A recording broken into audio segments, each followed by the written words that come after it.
ምናልባት ብዙዎቻችሁ ካላስተዋላችሁ ትላንትና አንድ የለቀቀው ቪዲዮ አለ አብርሃም ከልጁ ጋር። ያ ቪዲዮ ደግሞ ሩታ ቤት ነው። ገብታችኋል አይደለ? ለዛም ነው ዛሬ ሩታና ኤፋ አብርሃም ዛሬ የጠፋበትና ዛሬ ያልተገኘ ዋናው ምክንያት ከልጁ ጋር ኤንጆይ እያደረገ ነው፣ ከልጁ ጋር በጣም ጥሩ ጊዜ ያሳለፈ ነው፣ እንዲሁም ከሩታ ጋር ሰላም ፈጥረዋል እያለ ነው። እንግዲህ ዛሬ ተገናኝተዋል። በተለይ እንግዲህ ቡዜና ሩቲ ቫላንታይን መስለዋል አይደለ? አንድ አይነት ልብስ ነው የለበሱት። አንድ አይነት ልብስ ደግሞ ሲለብሱ ምንድን ነው እንዴት ነው ተመካክረው ነው ያስብላል አይደለ? እንግዲህ ዛሬ ቡዜ በጣም እየተቆጣሽ ሆት እየሆነሽ ነበረ። ግን ቡዜ አንድ ነገር ማሰብ ያለብሽ ምን ብሎ ታውቂያለሽ? ምናልባት እስኪ አንቺን እየፈተኑሽ እስከሆነ የፕራንክ ሊያደርጉሽ እስከሆነ ለምን እስኪ ቡዜ አብርሃምና ሩታ ቢታረቁ ሰላም ቢፈጥሩ ምን አይነት ስሜት ይሰማታል የሚለውን ነገር አንቺን እየገመቱሽ እስከሆነ ግን አንቺ ደስተኛ አይደለሽም። አንቺ እያሰብሽ ያለሽው ልጁ በደናውና በሰላም አይደለም። በታሪክ የእናንተ ፋይል ተዘግቷል። አብራችሁ የምትሆኑበት ምንም ማየት መንገድ የለም። ግን ደግሞ ልጃችሁ ሊያገናኛችሁ ይችላል ነው እያልሽ ያለሽው። ከዚህ በፊት ታዲያ አንቺ አብርሃምና ሩታ አብረው እንዲሆኑ ስጥሪ የነበረው የውሸት ነው፣ ከልብሽ አይደለም። እውነት ሄርሜላን ደግፈሽ ነው፣ ከሄርሜላ ጋር እንዲሆን ፈልገሽ ነው። ብዙ ጊዜ እኮ እንደውም ከሴቶች ጎን ነው ወግነሽ ስትናገር የነበር። በሆነ አጋጣሚ ከሩታ ጋር የሆነ ሆድና ጀርባ ብትሆኑ በማንኛውም ሴት ላይ የሚደርስባትን በደልና ግፍ እቃወማለሁ፣ የትኛውም ሴት ላይ ምንም አይነት ነገር እንዲደርስባት አልፈልግም ነበር ስትይ የነበሩ ከዚህ በፊት ሁላችንም እንደምንሰማሽ ማለት ነው። ዛሬ ላይ ግን አብርሃም ተገዶ እንጂ በታሪክ ከሩታ ጋር አይመለስም። ኧረ ተይ ቡዜ ተይ እንጂ ተይ። የወለደ ሰው እኮ ምንም ቢሆን በመሀል ልጅ እስካለ ድረስ ተለያይቶ አይለያይም አይደለ? የተዘጋ ፋይልም ነው ደግሞ አይባልም። ለምን በመካከላቸው ልጅ ስላለ። እንዴት ናችሁ የኔ ተወዳጆች? በያላችሁበት ሰላምና ጤና ፍቅር ናችሁ የመኝላችኋለሁ። ለዚህ ዩቱብ ቻናል አዲስ ከሆናችሁ ላይክና ሼር፣ ሰብስክራይብ እንዲሁም ሀሳባችሁን ኮመንት ላይ አስቀምጡልኝ። እንግዲህ ዛሬ ኤፋ ትክክለኛውን ነገር እየተናገረ ነው ያለው። እውነት ለመናገር ኤፋ እና አብርሃም ማለት ኤፋ ከአብርሃምና ከሄርሜላ ጋር አብሮ እንዳይሆኑ የፈለገበት ዋናው ፖይንት ምንድነው? አንድ የሚያውቀው ሚስጥር አለ። ያ ሚስጥር ደግሞ እስኪ እንዲናገር እስኪ እኛ የምንፍቀድለት። የሆነ ቀን ላይ የሆነ ሰዓት ላይ እውነታው መውጣቱ አይቀርም።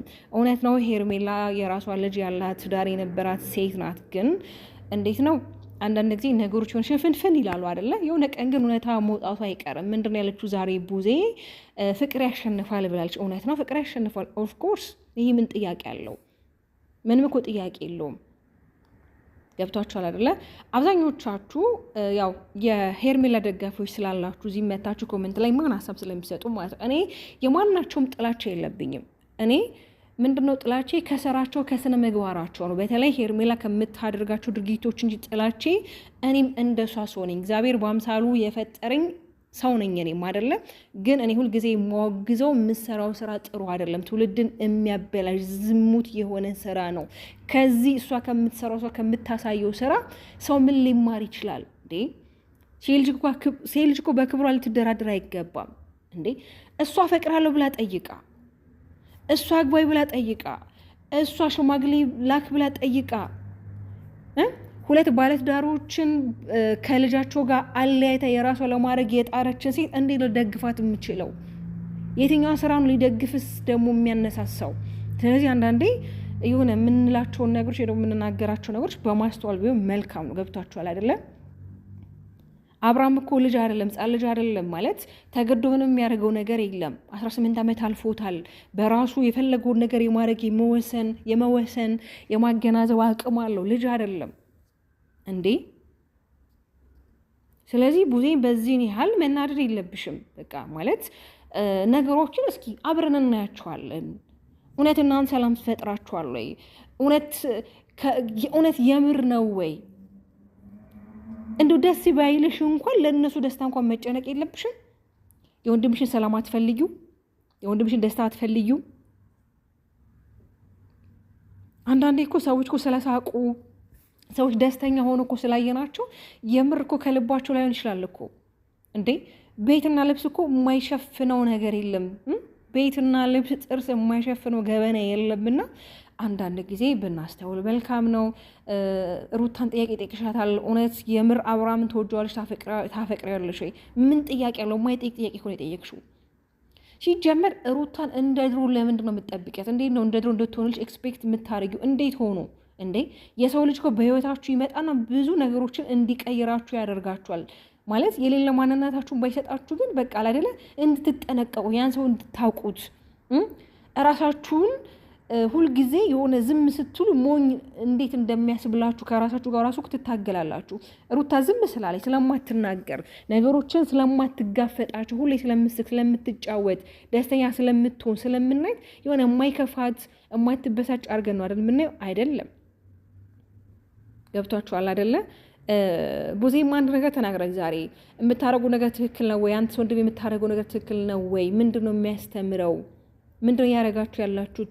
ይሄማ ወደሽ ፈቅረሽ ነው አንቺ ከነሱ ጋር ተባባሪ ሆነሽ ነገሮች እያደረግሽ ያለሽ። ይሄ ምንም ጥያቄ የለው። ምንም የሚያስተምር ነገር እንደሌለው ሁላችንም እናውቃለን። ግን ደግሞ እውነት አብርሃም ወደ ሩታ ጋር ተመልሶ ከሆነ እውነት ማለት ነው እውነት ከሆነ ግን እኔ ይመስለኛል አንቺን ለመፈተን አንቺን ምን ትላለች የሚለውን ሀሳብ ለማወቅም ይመስለኛል ይህን ጥያቄ ያነሱብሽ ዛሬ ማለት ነው። ገብቷችኋል አይደለ? አውቃለሁ ብዙዎቻችሁ ሩታ ጠንክራ ጀግና በርትታ ከልጇ ጋር አዳዲስ ነገሮችን እየፈጠረች እንድትመጣ ሁላችንም እንፈልጋለን አይደለም? ሩታና አብርሃም ራሱ ከዚህ በኋላ አብሮ ቢሆኑ ምን አይነት ህይወት ነው ሊቀጥሉ የሚችሉት? ህይወታቸው ላይ ምንም አይነት መሰናክሎች አይመጡም ወይ? ለምን በመካከላቸው በጣም ብዙ ክፍተቶች ተፈጥሯል አይደለ? አንደኛ እምነት፣ ካለ እምነት ፍቅር አይሆኑም አይደለ? በመካከላቸው በጣም ብዙ እምነቶች ተሸርሽረዋል። አብርሃም ከሄርሜላ ጋር በጣም ብዙ ካራክተሮችን ሲያሳየን የከረመ ሰው ነው። ታዲያ አንድ የምትወዱት የምታፈቅሩት ሰው ከሌላ ሴት ጋር እንደዚህ ነገሮችን እያደረገ ወደ እናንተ ህይወት ተመልሶ ሲመጣ እናንተ ትቀበሉታላችሁ? አትቀበሉትም። ግን ደግሞ ሩታ አብርሃም እሷን ካረጋት ከበደላት ውስጧን ከሰበረው አንጻር ደግሞ ማለት ነው እያንዳንዱ የምታረጋቸው ነገሮች ምንም ናቸው። እውነት ለመናገር እኔ ብዙ ጊዜ እነግራችኋለሁ፣ ሩታ አላጠፋችም አይደለም፣ አጥፍታለች፣ ተሰርታለች። ግን ከአብርሃም ስህተት የሚበልጥ ስህተት ሩታ አልሰራችም። ይሄ ግልጽ ነው። ለምን ሴት ስትሆኑ ወይም ደግሞ እናት ስትሆኑ ነው ያንን ቁስል የሚሰማችሁ። አርግዛ ወልዳ ብዙ ነገሮችን እኮ በህይወቷ ላይ እንዴት ነው የተጋፈጠች እንስት ናት። ማንም ሰው ሊቋቋም የማይችለውን በእርግጥ የሩቲ ላይፍ ሶሻል ሚዲያ ላይ ስለወጣ ነው እንጂ ብዙ እናቶች በር ዘግተው ብዙ ባልትዳሮች በእንደዚህ አይነት ሁኔታ ላይ የሚያሳልፉ አሉ። ልክ እንደ ሩታ ደግሞ ጀግና የሆኑ አባቶችም ከሚስቶቻቸው ተለያይተው ልጆቻቸውን ጠንክረው በርተው ጀግነው የሚያሳድጉም እኮ አሉ። ይሉም አይደለም። ገብቷችኋል አይደለ? ግን ደግሞ እውነት እላችኋለሁ በተለይ ብዙ ጊዜ ሩታ ደስተኛ ሆና የሆነ ሰላም ተፈጠረ ብላ ስትመጣ ብዙዎቻችሁ ጣታችሁን የምትቀስሩ ልጆች አላችሁ። እውነት ተንኮል አስባ ነው፣ አትመናት። በዚህ ወጥቶ በዚህ ወርዶ አብርሃም ሕፃን ልጅ አይደለም። ማገናዘብ ይችላል፣ ማስተዋል ይችላል። አስገድዳችሁት የምታደርጉት ነገር የለም ማለት ሕፃን ልጅ አይደለም፣ ትልቅ ሰው አይደለ? እንዴት ነው ተገዶ የሆነ ነገር ልታረጉት የምችሉት? ሕፃን ልጅ እኮ አይደለም። እውነት እንደኛ ሶሻል ሚዲያው ላይ እንደሚወራው ብዙ ወጣቶች እንዳጣናቸው እኮ ቢሆን ሩታን በምትወረውሩት ቃል እኮ በጣም ብዙ ጊዜ ሰብራችኋት ሚዲያው ላይ እንድትቀር የምታደርጉ በጣም ብዙ ልጆች አላችሁ። በቃ አይደለም የሰው ልጅ ተሰብሮ ተሰናክለው እንዲቀር የምትፈልጉ ሰዎች አላችሁ። ለምን? እናንተ ላይ ሊደረግ የማትፈልጉትን ነገር እህታችሁ ላይ፣ ጓደኛችሁ ላይ፣ ወገናችሁ ላይ እንዲደረግ መፍቀድ የለባችሁ። እንደውም እንደዚህ አይነት ሰዎች መቃወም ትክክል አይደለም። ትውልድን የሚበርዝ ትውልድን የሚያሰናክል ከመንገዱ የሚያስቀር ነገር ነው እየተሰራ ያለው። ቢያንስ ይሄ ነገር እንዲቆም በቃ አይደለ? ምናልባት ይሄ የመጨረሻቸው ቪዲዮ ሊሆን ይችላል። ምናልባት ሰላም ፈጠርን ብለው ነገሮች ሊስተካከሉ ይችላሉ። አብርሃም ከፈለገው ሰው ጋር የመሆኑ መብቱ ነው። ግን በቃ አይደለ?